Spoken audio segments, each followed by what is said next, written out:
Listen, I'm literally ashamed of how many times I tried to freaking do this video. Like, I'm a housewife for real. I'm a mom. So, like, I have to juggle a million things at one time. But let's just do a quick review of the Real Housewives of Potomac, episode 3. Before the freaking new episode comes out tomorrow, and I gotta do another video. So, to start, let's talk about Jazzy. Girl, I feel like the reads are rehearsed. First, she was talking about, oh, military time, military. Like, no one cares if you're 3 minutes behind 2003. Like, why you couldn't be all you could be and then just be on time? Like, no one cares about military time. So just be on time. That was not a read. And then you tried to eat talking about G&A, gangsters and alcohol. That was not. I love a good buttery, roasted, salty ear. But baby, that was just corny. It didn't eat. It's not eating for me.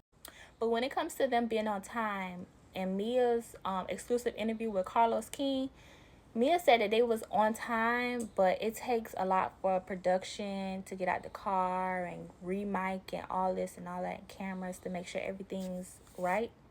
So they walked in an event. They walked into the event 3 minutes or 4 minutes late because of all the extra stuff that they had to do. Somebody tell me, was Vivian trying to audition to be a housewife or a friend of? Because she was at Karen's birthday event. She was invited to the GNA event. Did sis not make the cut? I don't know what happened. Would somebody let me know? And Ashley let her Karen side fly, baby. She was like, my neck, my back, my neck and my back. She was just trying to get a new storyline. But good thing that Jazzy apologized to her quick before anything got started. She was probably crying to producers and all that, but Jazzy nipped it in the bud. And Giselle's quarterback is not here this season, so she was definitely on her apology tour, and everybody was surprised because they know that Queen Bee Giselle don't do no apologizing, but she ain't had her muscle, so she had to get right with everybody and get her good edit this season, which her edit has been very good this season. Even though Giselle don't have her muscle, everybody's still scared of her. Why was she not invited to Stacey's house when they had to sit down and everybody just grilled Ashley by herself? But even though we had Jazzy, who was struggling with the reads, we had Karen. She was firing them back to back. She said, you got a whole human being on your foot. She said Mike was grabbing ass 1, 2, and 3. I said, oh, all Ashley could do was put these feet on this lady countertop, because what else she was going to do?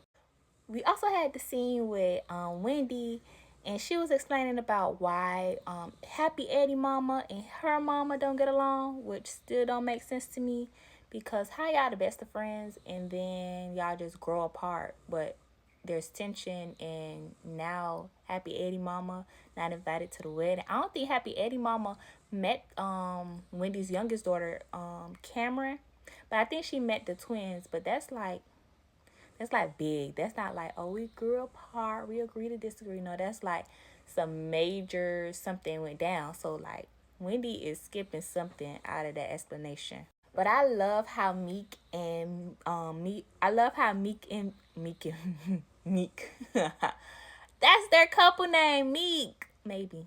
That don't sound good. But anyways, I love how Mia and Ink interact with each other. Like, they act like two giddy kids. You could tell they definitely were high school sweethearts. They just get together and just have fun. I'm definitely rooting for them, but it definitely shook me when Jacqueline said in her confessional that Ink was calling her when him and Mia broke up. And I'm just feeling like the producers definitely baited her into saying that, because I know that Jacqueline is just a friend of, but we ain't see her talk not one time in these first 3 episodes in the confessional. Did we? I don't think we did. But that's the most memorable thing she said in her confessionals, and that's all we got. So, but Mia cleared it up very quickly after the episode premiered. She took to Instagram and she was like, "Baby, if he was calling you, it was because he was looking for me. That's all it was, because he couldn't reach me. He was looking for me. He was trying to get the information where I was at." Another thing that didn't make sense to me is how is Jacqueline and Mia, they grew up together. Jacqueline and Pat, they've been on and off for 14 years. And Mia and Ink, they're high school sweethearts. So tell me why we all introducing why are we all introducing each other right now? Like, why we ain't been meet or been ran paths, or that was just kind of weird. But I enjoyed that scene. We got to see more of Ink's personality. He seems like he's really good with kids. I thought it was so cute when he called Pat's daughter his princesses. That was real cute. But speaking of odd relationships, TJ and Stacey. Now, I don't really like when everybody use that same watered down take and, oh, he's this, he's that. Now, if the man is a tambourine player, he's a tambourine player. But let's just hold out judgment for a little bit. Like, we can't attack it all at once right now. Like, let's give it the benefit of the doubt. Maybe just say she using him for a storyline. Why we gotta go straight to over the rainbow? Like, come on, y'all. Maybe that's just his personality. Maybe he didn't feel comfortable in front of the cameras. Maybe he was just, maybe they're just a silly friends. I don't know.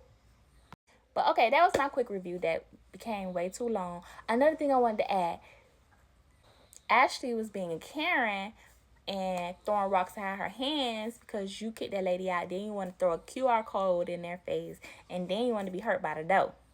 But wasn't y'all just doing that with Candace, saying that she knuckle, she buck, she talking all that, but she ain't really about it. But Ashley wasn't really about it. She want to cry that her arm was sore, but why you jumping in people's car? Like, that's a no-no. Okay, that was my review. I'll see you guys Monday morning. I'm crowning myself Miss Monday morning. If Carlos King is Mr. Monday night, I'm going to be Miss Monday morning. I'm going to get y'all these reviews out. Married to Medicine is coming back. Real Housewives of Atlanta. Real Housewives of Beverly Hills. Y'all will be getting tired of me real soon. All right. Love you, honeys. Bye.